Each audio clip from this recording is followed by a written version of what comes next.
Project Stresa Season 2 has been highly anticipated by the community over the last couple of years, and I'm happy to say that after a lot of work, I have an outline for a second season that I'm excited to share with you. But I wanted to make a recap episode for those who haven't seen it or forgot the details over the years. This is also a great video to watch if you know Project Stresa inside and out, as I've made some minor retcons in order to keep Season 2 as interesting as possible. So regardless of how familiar you are with Project Stresa, I hope you enjoy this video. Be sure to stay tuned because in the middle of the video, I'll be revealing something special that I've been working on for a while. Without further ado, let's get into the recap. It all starts in 1919, where, unlike our timeline, Woodrow Wilson insists that allowing Germany to annex Austria would ensure peace in Europe.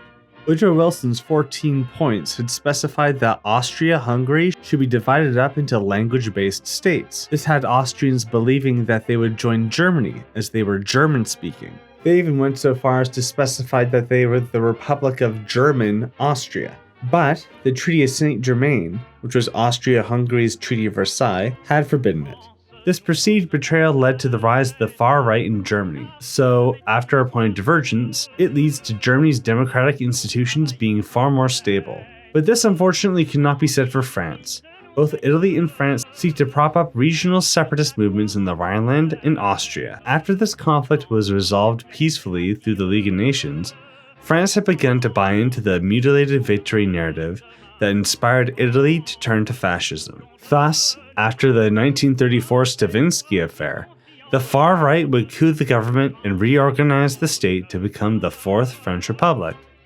While many had hoped Pétain would destroy the democratic institutions of the state, they would persevere on paper.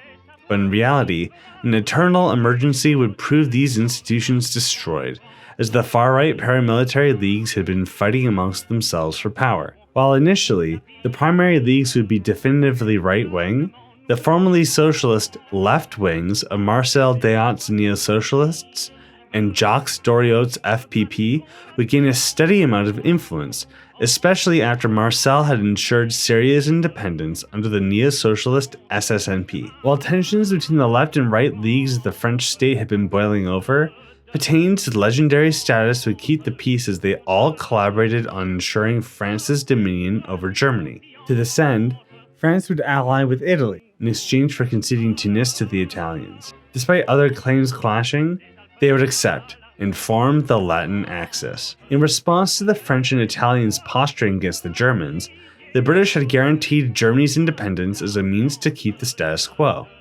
This alliance would be known as the Saxon Allies. As tensions continued to grow, with Franco's nationalists winning in Spain and the continuous appeasement of Italian claims against Yugoslavia, the Yugoslavians eventually refused to comply, causing Italy to invade. Upon their invasion, Germany would guarantee Yugoslavia's independence and march into the demilitarized zones of the Rhineland and Austria. This would then lead France to declare war on Germany, who was an ally of Britain. Thus, the Second World War would begin between the Latin Axis and the Saxon Allies. What would start as an isolated conflict would expand to include several other powers. Romania was caught between both alliances, and Czechoslovakia had wished to remain neutral. But after Hungary joined the Latin Axis, they both had joined the Saxon Allies. This also included Poland, seeing as Romania was also in an alliance with them, and Poland was being invaded by the Soviet Union. So while the Saxon Allies grew to include most of Central Europe, the Soviet Union was now collaborating with the Latin Axis. Noting the unstable political situation in the French state, the Saxon Allies would assassinate Pétain. This eventually culminated in a civil war between Italian-backed French reactionaries and National Socialists. While the Comintern could have capitalized on the chaos, they spoke against these left-wing leagues, seeking instead to cement communist support across Europe for an eventual worldwide communist revolution. It's also for this reason why the Soviets would continue to support the Second Chinese United Front against the Japanese invasion.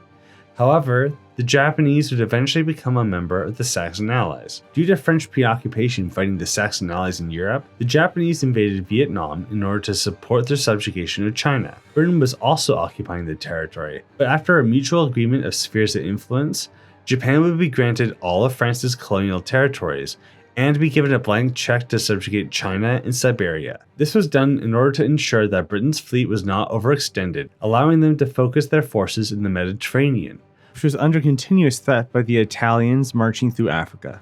Thankfully, the neutral Turkey had joined the Saxon allies after the Syrians, aligned with the Latin Axis, had claimed their territory and invaded their ally of Iraq. After France's fall to civil war, it seemed like the war was nearly won. But after Japan bombs Pearl Harbor, the United States is dragged into open conflict in the Pacific. Despite American neutrality, US material support to China continued, and a surprise strike offered Japan the chance to cripple the US Navy long enough to secure the Pacific and finish the war in China. FDR ordered immediate defensive operations and requested that Congress declare war on Japan alone. That would be unacceptable. Japan was a member of the Saxon Allies, and General Douglas MacArthur, responsible for the defense of the Philippines, openly accused the alliance of direct collaboration. Seeking to deflect blame for the collapse of the American positions, MacArthur claimed that without Saxon Allied intelligence and naval coordination, the Philippines would have held.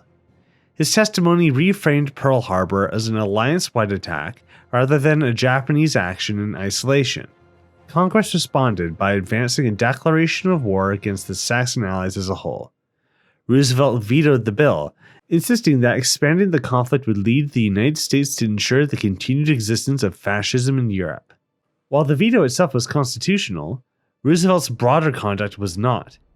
Roosevelt would then be impeached and removed for executive overreach. So here's the first retcon. It's not so much of a retcon, but more of a correction. I say that FDR gets impeached, but I don't explain why. There are a lot of other little things that are only going to be relevant later on in Talons' outline that I won't mention now, but if you do want to see how Stresa was rewritten to adjust for Talons, you can check out the Project Stresa book. It's the Project Stresa you know and love with the retcons, and as a little bonus, you get to read the first episode of Talons in the book itself. If you're interested, there's a link in my description where you can go and check out the book for yourself. But anyway, let's get back into the recap. His successor, Henry Wallace, faced immediate pressure.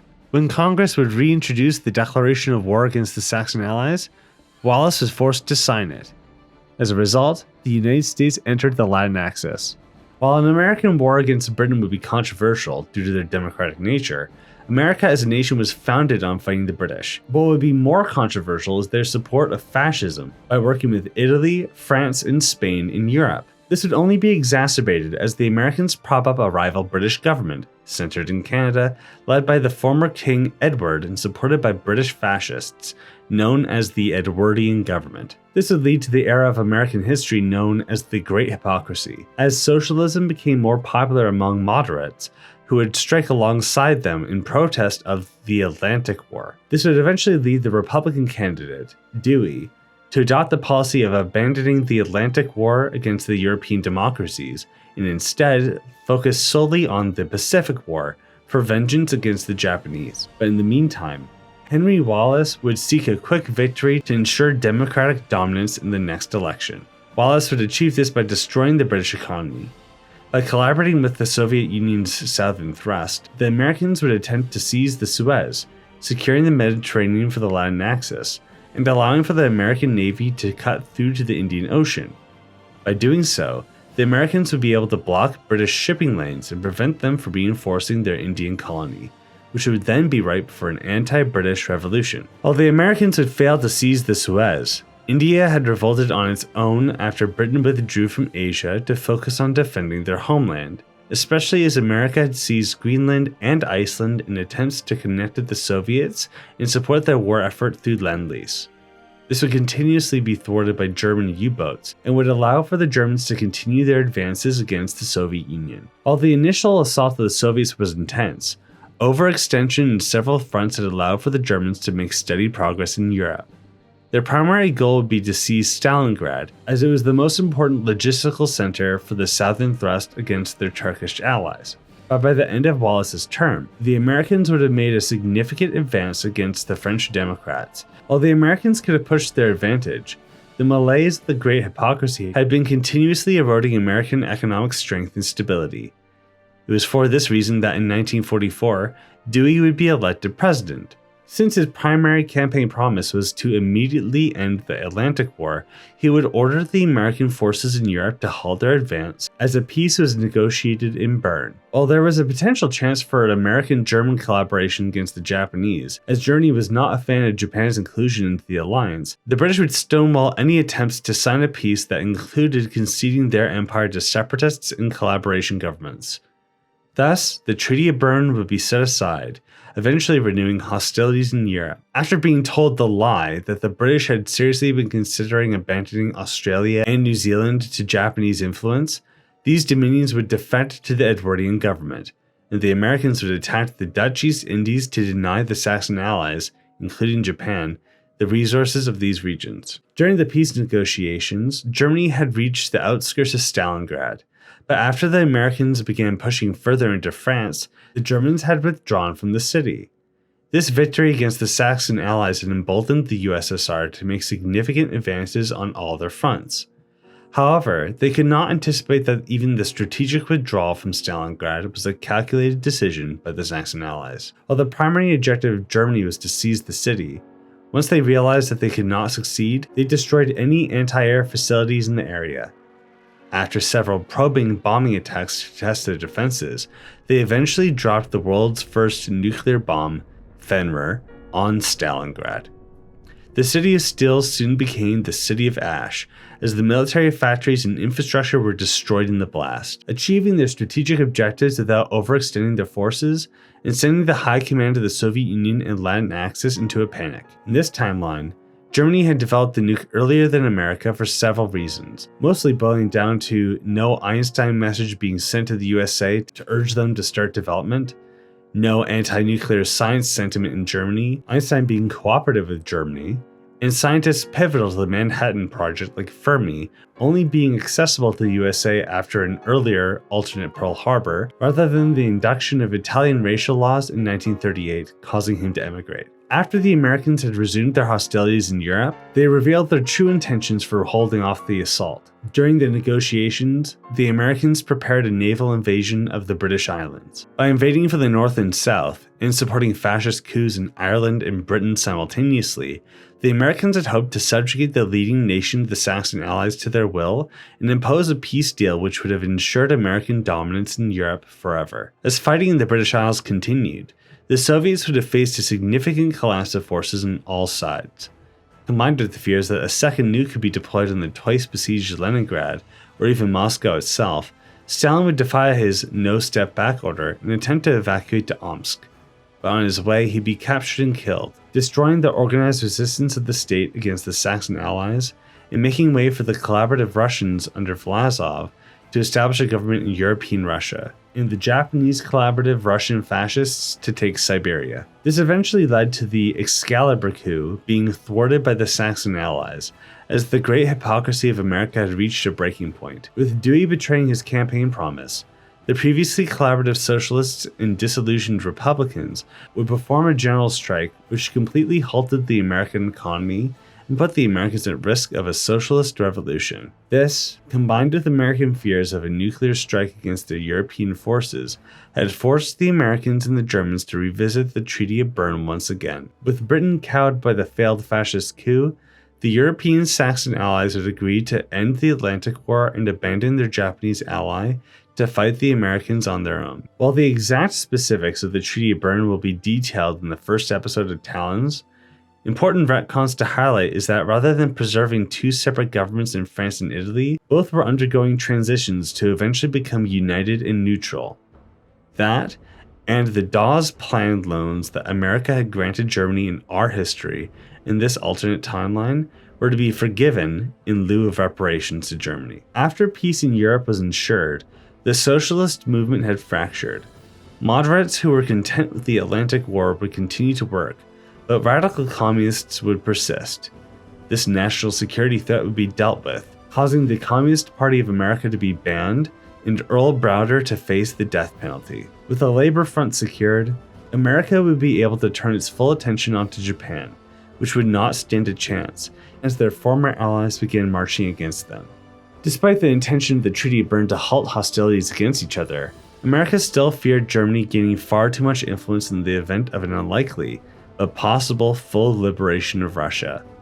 Therefore, in order to speed up the Pacific War and halt German advances, America would focus on securing the Japanese islands only, disregarding the communist insurgencies of Eastern Asia. But due to the fact that they didn't have nuclear bombs, America was forced to firebomb the entire country and then invade, inspiring a communist revolution in the north. Despite not being able to secure the entirety of the island, America, at least for now, was content with allowing for communist successor states to exist as buffers between their sphere of influence and Germany's. Thus, the world would be at peace, and the story of Project Stresa had ended. Afterwards, I made an epilogue detailing potential escalation of the conflict, and an associated nation roleplay to see how my community engaged with the content. Following the nation roleplays, the Hearts of Iron 4 mod, Talons and Twilight, would be created. This mod would be based off the nation roleplay's conflicts and be a direct successor to Project Stresa. And I'm very fortunate to say that thanks to the hard work and collaboration with the Talons and Twilight Hearts of Iron 4 team, that the first episode of Project Stresa Season 2 will air in March. Having such a dedicated and creative community is an immense honor to me, and I'm very excited to show you what we've made together.